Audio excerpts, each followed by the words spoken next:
Hey, so I just wanted to talk to you about a lawsuit that is being filed. So the ACLU of Indiana is going to be filing a lawsuit with me as the lead plaintiff, joined by several other amazing national leaders in the anti-death penalty movement, as well as some national, state, and local anti-death penalty groups, as well as, more to come on that later.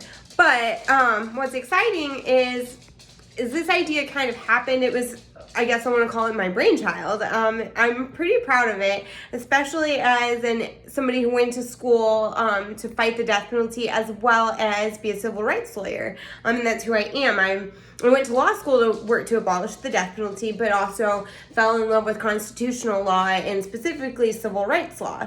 And honestly, my hope is that the death penalty would just be ruled unconstitutional before I ever graduated or could work on death penalty cases. That's certainly not going to happen. But then, obviously, I care a lot about civil rights and constitutional rights in general. So anyways, this was very exciting because the lawsuit is essentially a First Amendment claim. And it's a lawsuit against the Indiana State Police for violating mine and then my fellow abolitionists our right to protest the federal executions by blocking off all roads leading to the prison in about a mile diameter. They blocked off the execution was scheduled at 4 p.m. and they blocked off all the roads from 11 a.m. until 6 p.m. The only alternative is in the middle of the pandemic, you could come at 11:30 to get on a bus with other people and get bussed into these little protest pens, which turned out to be just tiny fenced-in areas right in the direct sunlight with a tiny tent coverage and a portalette and maybe some water, where you couldn't bring your phone, you were limited on your signs, and you were essentially stuck there.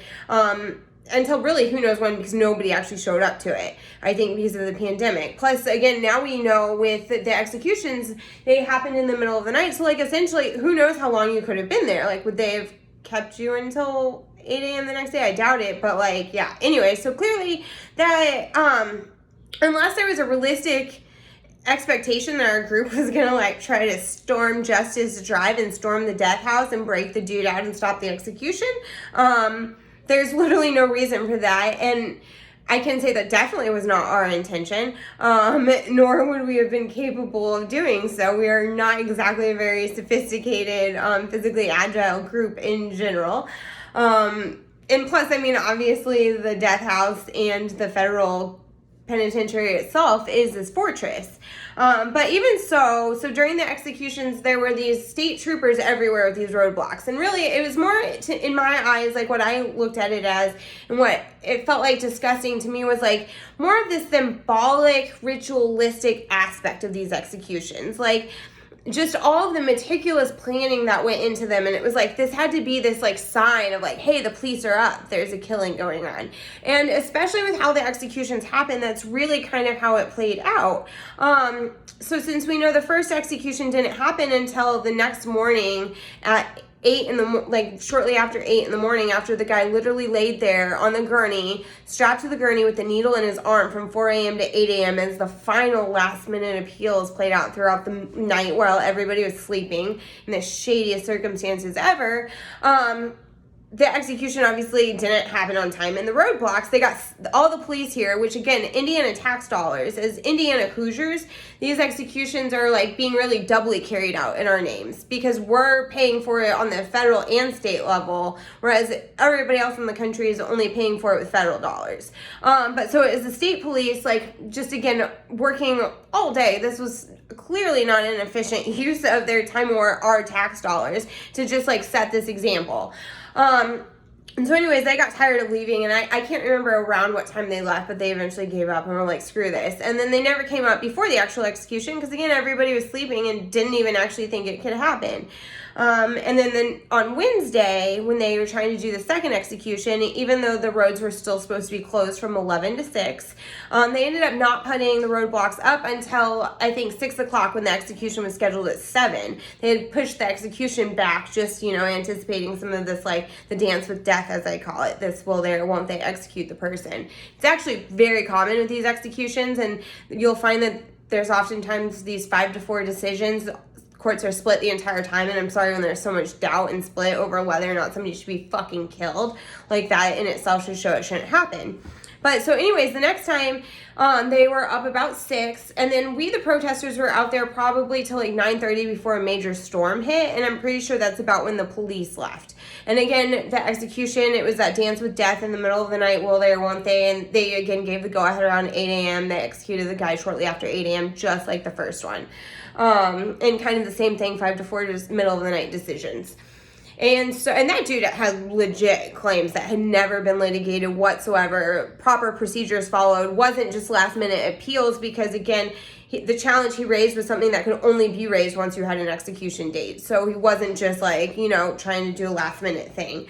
And so anyways, then on Friday, again, was the next execution, and it was scheduled for 4, and it was pretty clear at this point we knew this one was going to happen.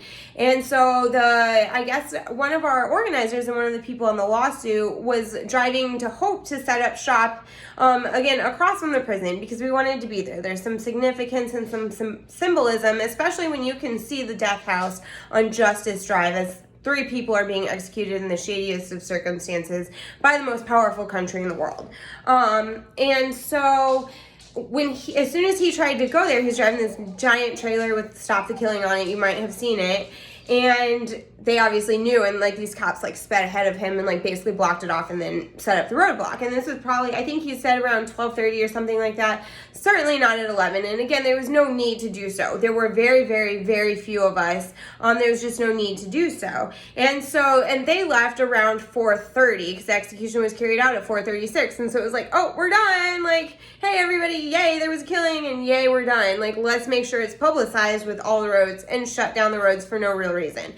And so that's really why we're bringing this, because it's not necessary. And if the government is going to exercise the most powerful, egregious, extreme policy that exists in the entire world, like the power of the state to kill its citizens, that is the most powerful, extreme policy that literally exists in the world. For the citizens to not be able to exercise fully their First Amendment rights if they want to stand up and say, hey, not in my name, especially because this is the only killing that is done with your tax dollars. Abortion is not funded by tax dollars in any way whatsoever, but executions are fully funded by tax dollars in huge amounts. And again, in Indiana, for federal executions, we're double taxed for it. But again, there's just... don't violate our rights to do it. Again, if this is going to be doubly in my name, I'm doubly stepping up to say no, not in my name, and I'm going on record to show that I am not okay with that.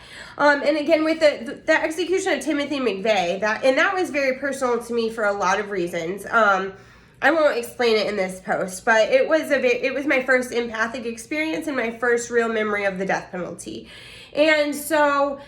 but with that was huge. And again, almost everybody on the lawsuit was present protesting at that time, with the exception of maybe one person. And in fact, one of the people on the lawsuit, Abe Bonowitz, he helped organize the march there. And there was tons of media, and they were at the prison. There's literally no reason not to. Again, when Troy Davis was executed in Georgia, there were literally thousands of protesters that showed up, and they allowed them to stand across the street in Georgia, which is exactly all we're asking to. They got SWAT lined up on the other side of the street, which was in itself crazy. And again, when you have thousands of people showing up to protest an execution, that's pretty, because the guy was innocent, I think that's a big indicator you shouldn't kill him. The point is, and that in itself is another story I will share. I will give it its due moment in time. But the point is there were thousands there, and they even still let hundreds of people onto the prison grounds, and then blocked off, let the people stand across the street. Because again, there's symbolism in being at that place. And the government took that from us for no reason. And the state of Indiana has nothing to do with these killings. They have no right to impede on their states, on their citizens or other citizens' constitutional rights, specifically our First Amendment rights, in order to help the federal government carry out these killings. It's not right, and we deserve to be allowed to stand up and say no. And that's exactly what we're doing. So stay tuned. There will definitely be more developments coming. But look for Eve versus the Indiana State Police.